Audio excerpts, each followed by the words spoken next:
Mga sports sa mundo ng Philippine basketball, palaging may bagong bituin na sumisikat ngayon. Ngunit hindi lahat ay nakakagawa agad ng ingay sa lokal, pambansa at maging sa international stage. Ngayon ay pag-uusapan natin ng isang batang manlalaro na unti-unting kinikilala bilang isa sa pinakamalaking pag-asa ng Philippine women's basketball. Mula sa simpleng bayan ng Tigbauan, Iloilo hanggang sa pagiging UAAP MVP, Finals MVP, Athlete of the Year at pinakabagong MVP ng FIBA Under-18 Women's Asia Cup SIBA Qualifiers 2026. Siya ang tinatawag nilang Riri. Pero mga ka-sports, sino nga ba talaga si Ryan Michelle Perez? Paano niya narating ang ganitong tagumpay sa kanyang murang edad? At bakit marami ang naniniwalang siya ang magiging susunod na mukha ng Philippine women's basketball? Tara at alamin natin ang kwento ng kanyang buhay. Kung trip mo po ang ganitong content, paiwan ng follow at pasubscribe na din. Tara po, simulan na natin.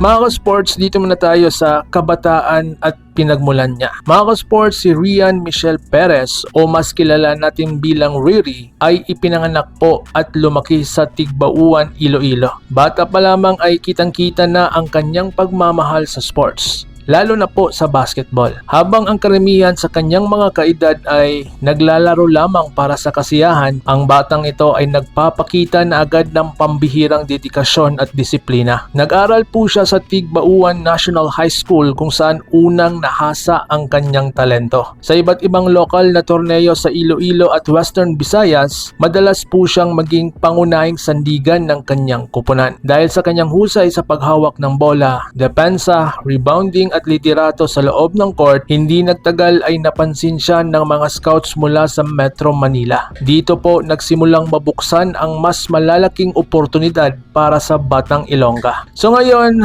ang paglipat niya sa UST. Nang makatanggap siya ng pagkakataong maglaro para sa University of Santo Tomas Junior Growling Tigresses, agad niyang tinanggap ang hamon. Hindi naging madali ang paglipat mula probinsya patungong Maynila. Mas mataas ang antas ng kompetisyon, mas malaki ang kalaban, mas mataas ang inaasahan. Ngunit ipinakita ni Riri na handang-handa siya. Sa kanyang rookie season sa UAAP Season 87, agad siyang gumawa ng pangalan. Napanalunan niya ang Rookie of the Year Award, napabilang siya sa Mythical 5 at tinulungan niya ang UST na makarating sa finals. Marami agad ang nagsasabing espesyal ang batang ito. So ngayon ang kanyang MVP season. Ngunit ang pinakamalaking pasabog ng kanyang karera ay dumating po sa UAAP Season 88. Pinangunahan niya po ang UST sa isang dominanteng kampanya. Nagtala lang naman siya sa average na 14.17 points, 10.83 rebounds, 6.5 assist kada laro. Dahil sa kanyang all-around brilliance, itinangal siyang most valuable player ng buong liga. Hindi lamang siya scorer, hindi lamang siya rebounder, isa po siyang kompletong all-around player. Sa finals laban sa NU Lady Bullpups, mas lalo pa siyang nagniningning. Nag-average lang naman siya ng 18.5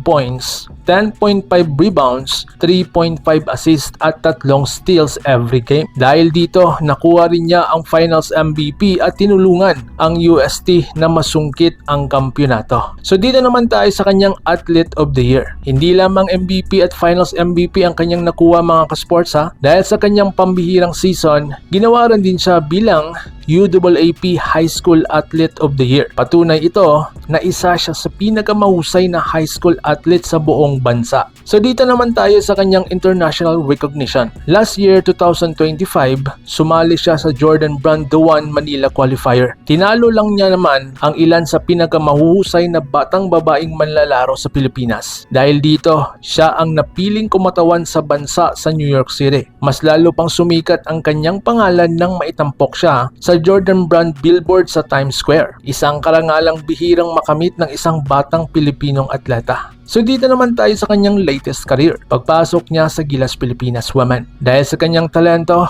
natural lamang na mapabilang siya sa Gilas Pilipinas Women's Under-18 team. Noong FIBA U18 Women's Asia Cup SIBA Qualifiers 2026 sa Bacolod City, naging isa po siya sa pinakamahalagang manlalaro ng kupunan. Tinulungan niya ang Gilas Pilipinas na makumpleto ang malinis na 4-0 sweep upang makuha ang gintong medalya at tiket patungo sa susunod na yugto ng kanilang kompetisyon. So ngayon, the big question, bakit po siya naging MVP? Ngayon mga ka-sports, ito po ang tanong ng napakadaming fans. Bakit daw si Riri Perez ang MVP? Hindi ba mahusay din sila Sofia Dignadice at Tiffany Reyes? Kasali din si Zia Oñate? Ngunit ang MVP ay hindi lamang po nakabase sa puntos. Dito po tinitignan ang kabuuang epekto ng isang manlalaro sa bawat aspeto ng laro. Narito ang naging performance ni Riri sa torneo.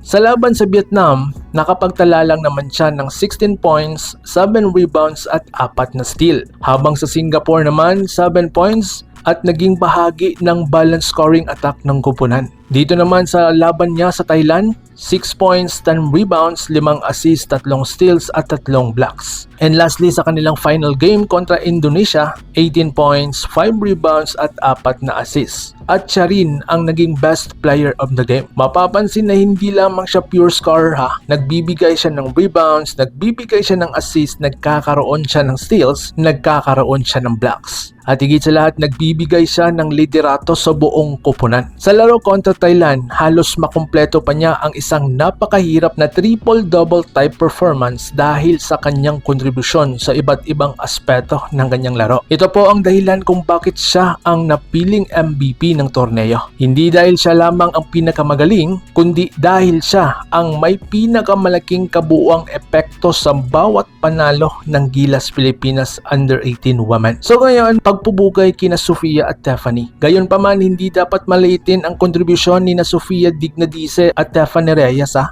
Si Sofia ay isa sa pinaka-epektibong scorer ng koponan, habang si Tiffany naman ay nagsilbing leader at floor general ng Gilas Pilipinas. Kung wala ang kanilang karanasan at husay, maaaring hindi rin naging ganoon kadominante ang kampanya ng ating Under-18 women. Sa madaling salita, team effort po ang tagumpay na ito.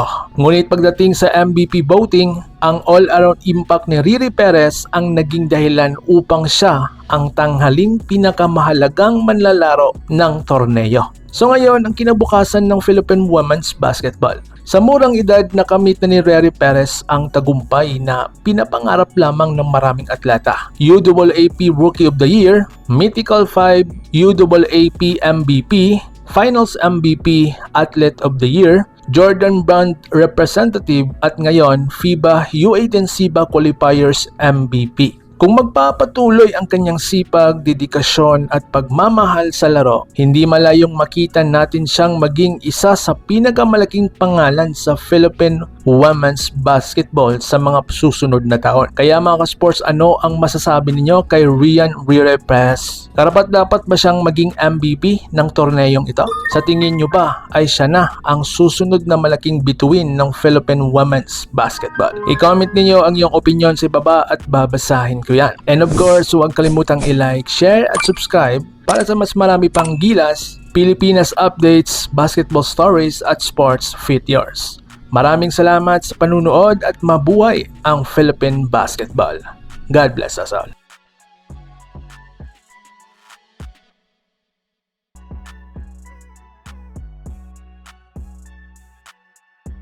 Mga ka-sports, kung hilig ninyong bumili ng mga Gilas jersey, Gilas accessories at mga gamit na pang basketball, habang nanunood po kayo sa aking mga videos, kindly check this basket on this lower part ng ating video at magpa-pop up yung ating mga items sa gilid. Mga legit po yung mga items dyan, and see to it po na makabili po kayo ahead of time kasi meron po yung mga discounts and mga promos depende po sa seller. And also, kunting suporta din as a content creator po. Salamat!